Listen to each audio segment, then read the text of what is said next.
অবশ্যই ভিডিওটি শেষ পর্যন্ত শুনবেন। অনেক মূল্যবান আলোচনা করেছেন শাহরিয়ার কবির স্যারের সাথে। সবাই টকশোতে আসতে চাইলে অবশ্যই বেশি করে তাদেরকে পড়াশোনা করে আসতে হবে।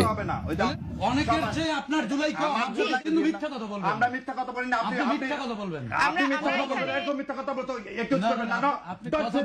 ডট সে দ্যাট এখানে আমরা মিথ্যা কথা বলতে এখানে আসিনি। এখানে হাদিকে কেটে গেছে। অবশ্যই হাদিকে টানবো। হাদির স্বপ্ন তো জুলাই সরকার স্বপ্ন। আমার স্বপ্ন কি? আপনার স্বপ্ন জুলাই সরকার স্বপ্ন না। আপনার সম্পর্ক তো আপনি জুলাই সরকার স্বপ্ন না। 2012 সালে শাহরিয়ার কবির মতিউর রিজার্ভে থেকে শুরু করে সবার বেলের অ্যাপ্লিকেশন করছে।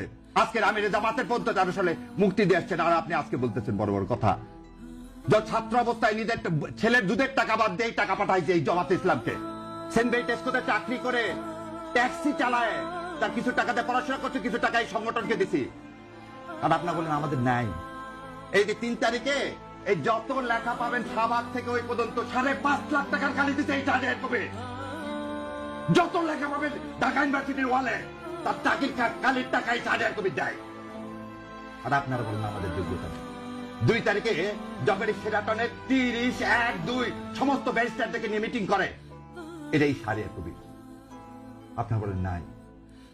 এই আমিরে জামাতকে যখন হত্যা করার জন্য আপনারা ধরার জন্য এখন তখন এই শাহরিয়ার কবির তার সাথে ঘুরে ঘুরে বেড়ায়। সেদিন এই ট্রাইব্যুনালে 70টা মামলা করছি, তার মধ্যে একটা ফিস নিছি। 70টা মামলা করছি, সেদিন ফিস নিছি একটা। গত কয়েকদিনে রিট ফাইল যতগুলো করছি তার মধ্যে 3টার পয়সা নিছি, বাকি একটা রিটের পয়সা নিইনি। এটা শাহরিয়ার কবির।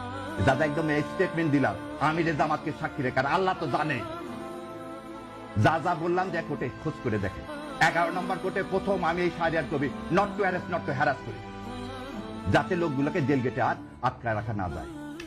আর আপনারা আসছেন আজকে ডিটেনশন দেন। সেই ডিটেনশনের খবর আমি অনেক আগে রচনা করে দিছি। আর বলেন গুপ্ত, তখন কি আমি যা বলবো আমি জামাত ইসলাম করি? সেজন্য আমার হাইকোর্টে ভাইবাতে ফেল করাতে চাইছে অ্যাটর্নি জেনারেল সাহেব। যা জাস্টিস ফরিদকে জিজ্ঞাসা করেন যে জামাত ইসলামকে সমর্থন করি বলে।